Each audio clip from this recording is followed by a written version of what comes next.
Hey guys, welcome to Cards and Sharps. How y'all doing? Good, glad to hear it. Well, slide up your chair and let's take a look at a knife. This strange little critter here. What is it? This is something that happened to catch on a video a couple of times, and it intrigued me. And I like the weird and different. When you handle and look at as many knives as I have, and as many of you do, sometimes it just takes something a little different and unusual to get your attention. So what do we have here? This is a knife by a company called Svord, S-V-O-R-D. Sounds like a Swedish name, but it is actually a product of New Zealand. And it says here, if you can see that, made in New Zealand. I don't know about you guys, I have not come across many items made in New Zealand. So, had to order one of these. You can pick these up on Amazon. Actually, Blade HQ has them, and other places, and I got these on Amazon for 15, 16 bucks, something like that. And just a very unusual looking little knife, and it's called a Peasant knife. And we'll talk about here in a second some of the features of it, but the packaging is this, and it's sort of you can tell they kind of take it a little tongue-in-cheek. It says Peasant knife, International Svord, made in New Zealand. So they're proud of that fact. I don't know how many items come from New Zealand. And on here it says available only to first-class peasants. Are you good enough? So it's looks like a little tongue-in-cheek there.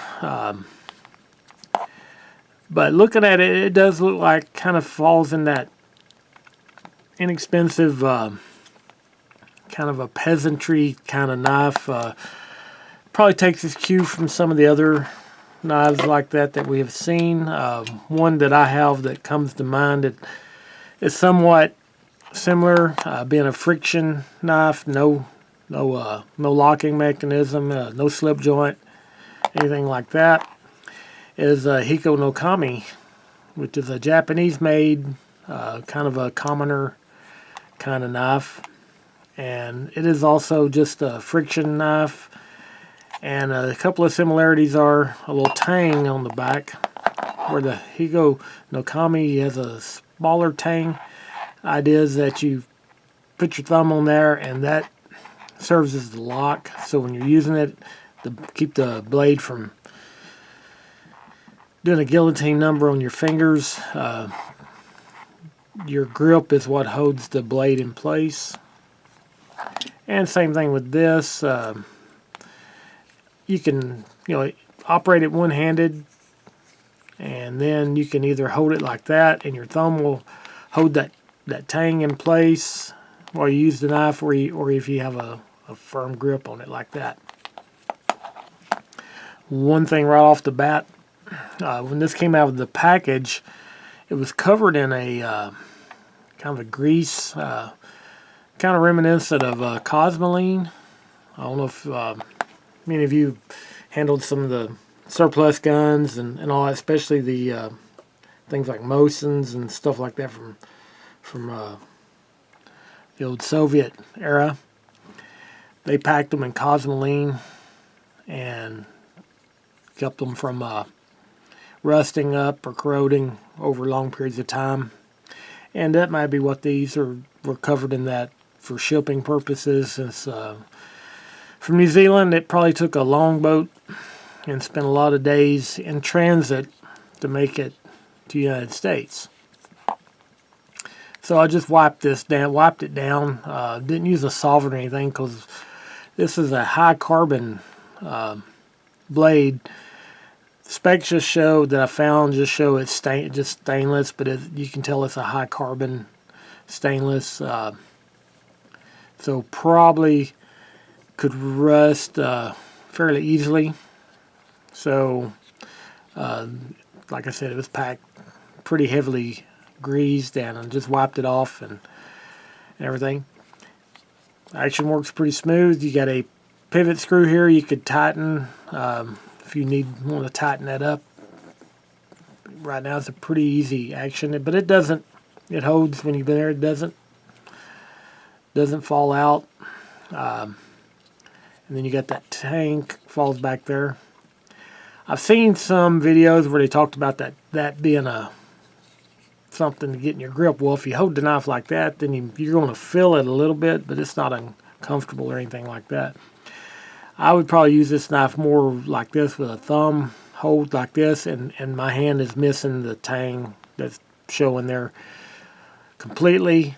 And hard plastic handle here, so it got some texture to it, so it's grippy. This is actually the mini version. They do make the regular version is a lot larger, and it shows to be pretty big. Let's just see what this thing weighs. It doesn't feel like it weighs a lot, and it is 1.6 ounces, so very light. Be very light feeling in the pocket, but would you carry this in your pocket? We'll get to that in just a second. Just give it some scale here with open her up and put it next to knives we all know real well, and Delica. So the blade's a little shorter than the Delica. It's about 2.75 inches, I believe, is what that measures out there. And that, if you go from the cutting surface, looks like it's right at 2.5 inches. So, and it's a little shorter blade than the Delica, a little less cutting surface. Handle's a similar length, a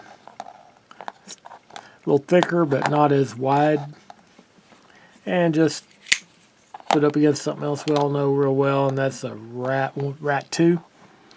And there you go. It's also in that same excuse me, size range as the Rat 2. All right, so that right there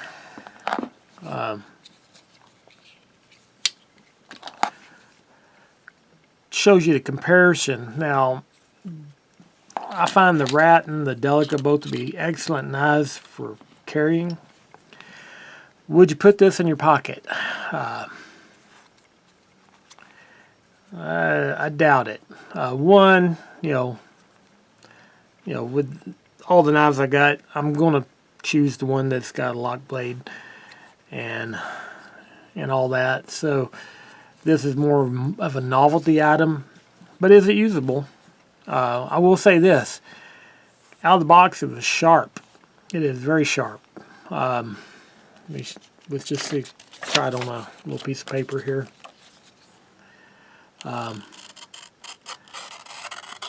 You can see it will. And this, I haven't used it to cut anything, and I haven't sharpened it. So that's out of the box, sharp right there.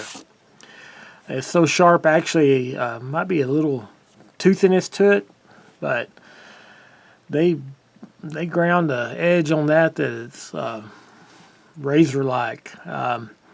You know how you will just kind of run your finger, touch it, and you can kind of get a sense of how well it kind of grabs you, if it's got any sharpness to it. And just touching it, it actually put a little nick on me. So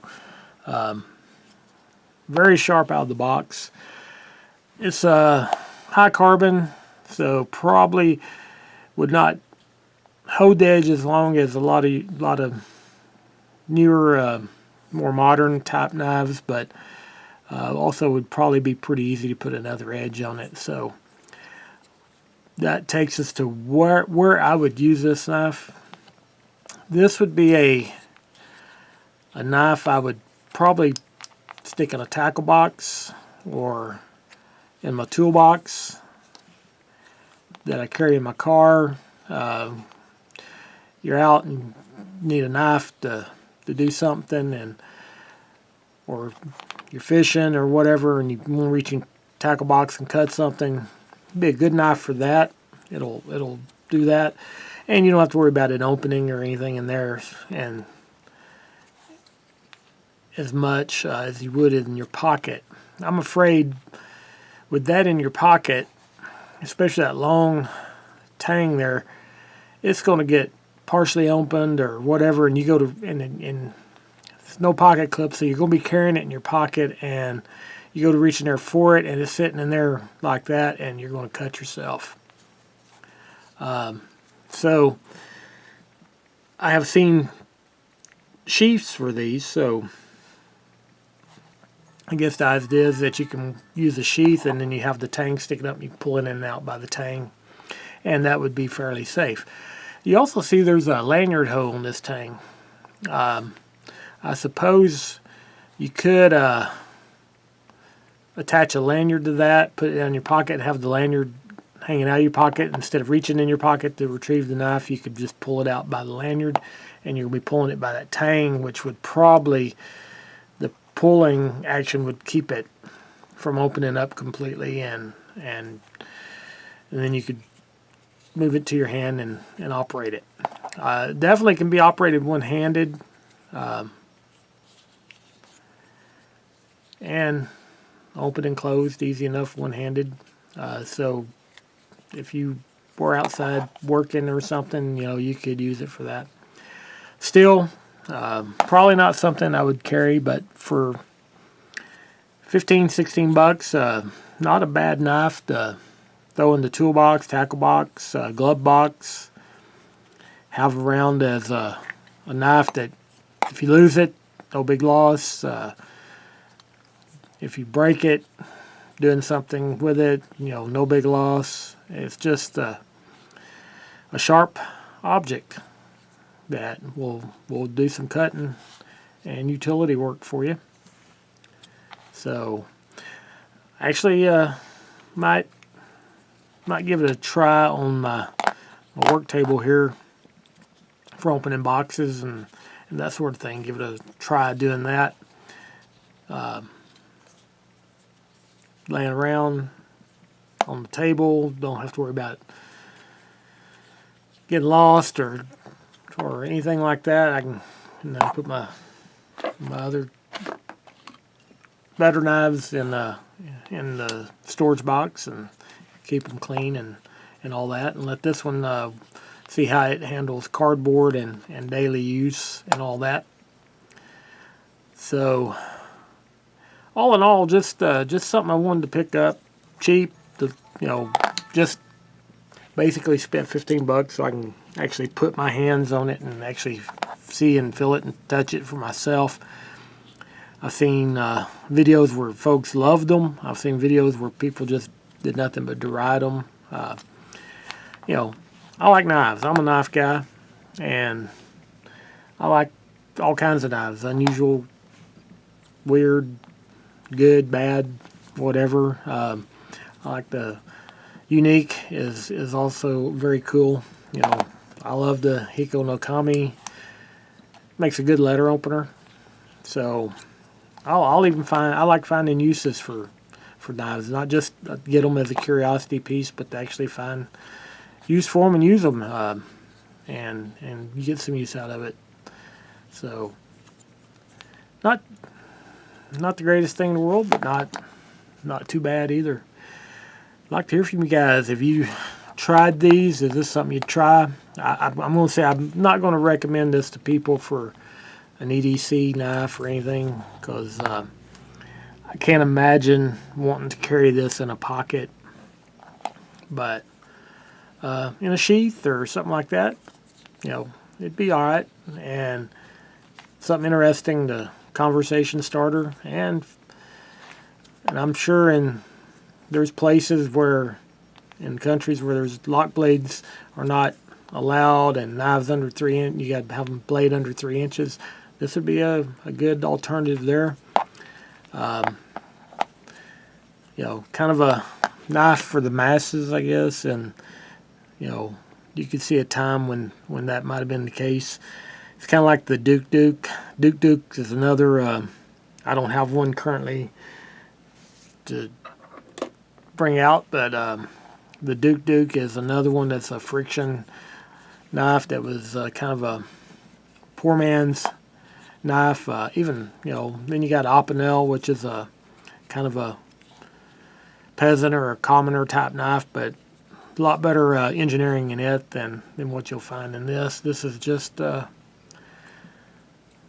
different, but serves a purpose. And actually, the simplicity of it is really kind of what makes it so cool.